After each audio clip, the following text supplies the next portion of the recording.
Hey guys, this is Jeanette from Boricua Sewing and Crafts. In this video, one of the things I'm going to talk to you about is about overcasting stitches.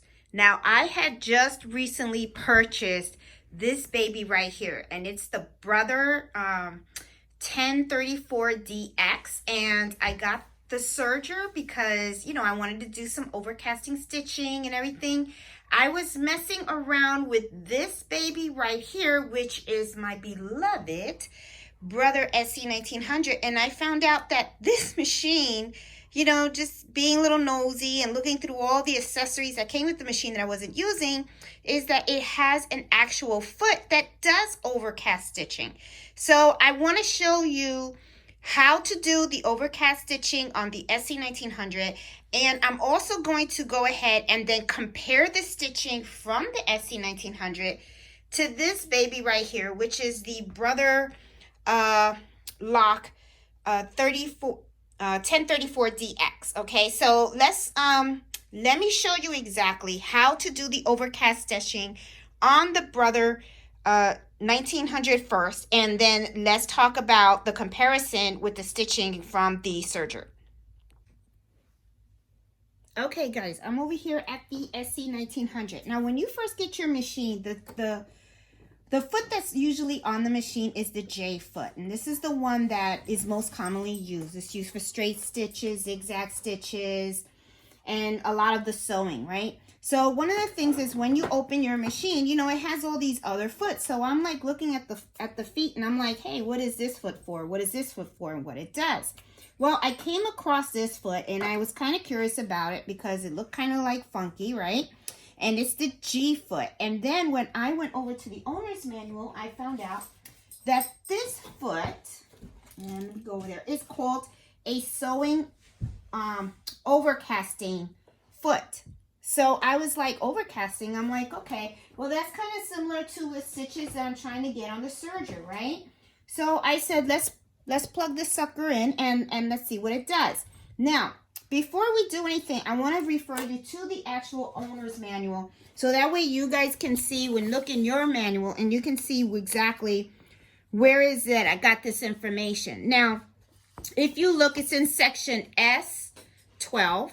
Okay, and then one of the things that is said here is that it's saying that here are the sections, the stitch numbers that you use with this actual overcasting stitch foot. Okay, so one of the things that I'm going to do is I'm going to look at the first one, which is stitch number 115. Okay, now how do you get to 115? All right, so let's go over to the screen, and I'm going to show you exactly how I get to that actual stitch.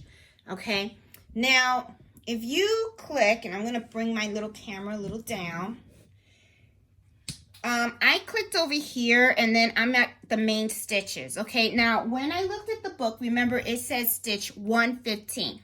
The first number 1 is the section that you're going to click here, and it's 115. So here's number 1, so I'm going to click on number 1.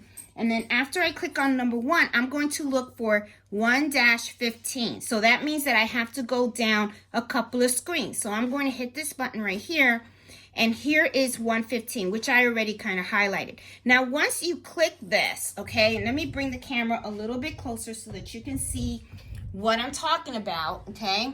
As a matter of fact, maybe what I'll do is I'll extend this here. Okay, now, as you can see, I hit number 115, and then when I hit that, automatically I get this foot. It usually well, not usually, all the time, every time that you hit a particular stitch, okay, like look right here, I hit 113, it will tell you exactly what is the foot that you need to use on the machine. So as I said before, I want to use the 115 because I want to see how that foot works, right? So I'm going to hit 115, and of course it tells me to install the G foot.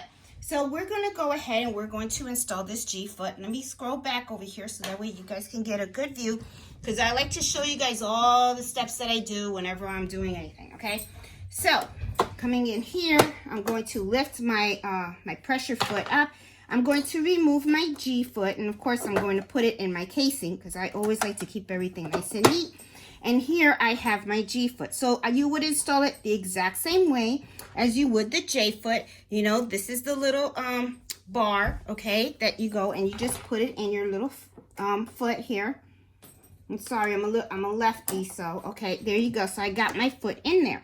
So now I'm going to go ahead and I'm going to stitch. Now what I did was I got these 2 pieces of fabric, and what I'm going to do is I'm going to take one of them and I'm going to show you how the overcasting stitch looks with this fabric, and then how it looks when I do it on the serger. Okay, so we could do a comparison. And I'm pretty impressed with this machine because I did try it out before filming and stuff, but I want to show you guys. So I'm going to fold this in half.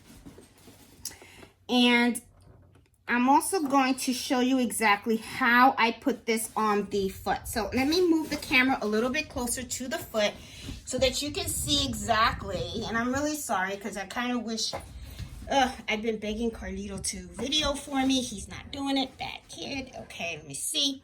Let me put this as close as I possibly can. Let me lower it. I'm really sorry, guys. I have this tripod. I'm trying really hard because I really want you guys to see this. Okay, I might have to take this out so that you guys can see exactly what I'm trying to, because it doesn't look like the angle's going to work. So if you excuse me, oops, sorry. Here you go. All right. There we go. Look at how I place the fabric, okay? Sorry, I'm holding this with my hand. I'm trying to be as steady as I possibly can because I know this is probably going to make you guys dizzy, but I want you guys to look. See how I have the fabric? I folded it, I put it under the foot, and it's flushed under here, okay? So what I'm going to do is you're going to see like this little bar thing over here. I'm going to stop the camera for a little bit because I want to make sure that I position this correctly, because I want you to see how the machine stitches the overcasting, okay? So just hold on. Okay, guys, I finally was able to get the camera positioned in a really good way where I want to make sure that you guys see exactly what is going on. So like I said, I have, this is the G foot, and if you notice, let me take this out so that I can show you. If you look over, you're going to notice that this G foot has like a little flat edge that's right here. Okay, this is where I snug the fabric against it, okay?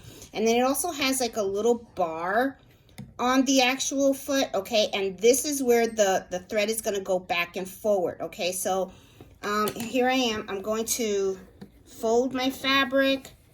I'm going to put it underneath, okay? And one of the things that it does say that if you want the actual thread to go over, put the fabric underneath that bar, or you can put it, next to the thing. So I'm sorry, I keep hitting the camera. I have it right here. Let me put down the pressure foot. Okay, there you go. As you can see, I have it, and I'm going to start running it so that we can see what an overcasting stitch looks like.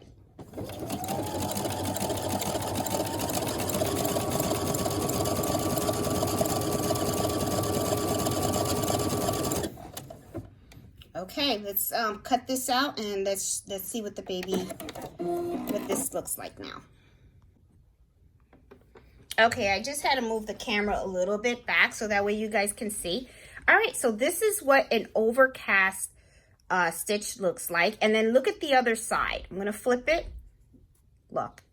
Okay, so now what I'm going to do is I have this other piece of fabric right here. And I want to take this over to the serger so that you can see what the overcast stitch looks like on the SE1900 compared to what is on the serger. Okay, so let's go over to the serger and see how it looks. Okay, guys, I'm over here at my serger. I got it up and running. I'm going to lift up the pressure foot on the serger, and I am going to fold this piece of fabric, and I'm going to put it underneath the thing. Now, of course, this has a different type of stitch than the other one, but it gives you an idea, okay? Now, of course, the serger is faster, okay? But this is so that you can see, this is what my stitches look like on my serger. And then look at the other side. See? Okay, so this is on the Serger, all right? Now, let's look at the one that I got. This is the one that I got on the Brother SE1900. See? So, let's put them side by side. Now, of course, you know, I mean, like I said, the Serger has a different type of stitch, right? So, it looks, you know, it's using a lot more thread because it is using 4 spools. And you're only using 1 spool on the Brother 1900. But if you do a comparison, you know, to me, I gotta be honest with you, not bad. Not bad at all. So, you know, if you don't want to buy a Serger, why buy a Serger? You can do this. So anyway, guys, I just wanted to show you about the Overcasting sewing foot that comes with your machine. Pretty neat. I've had my machine for 2 years. I never looked at it. And now that I see it, I'm like, wow, I could use this. So I don't really have to turn on my Serger if I don't want to. Unless I really need, you know, the enforced. Let me see. Yep. And then let's open this up and let's see what this looks like. I don't see a difference. I got to be honest with you. I don't see a difference at all. So, sorry, it was a dog. So I don't see a difference. I think they work great. So if you need to do any overcasting stitches on the SE1900, you can do it. Not a problem. So anyway, guys, hope you like this video. Give it a thumbs up. If you're not, if you're new to my channel, please subscribe. I like to do a lot of videos on embroidering and sewing, specifically on the Brother SE1900. So, you know, hope you guys like it and enjoy. Happy embroidering and happy sewing. Bye.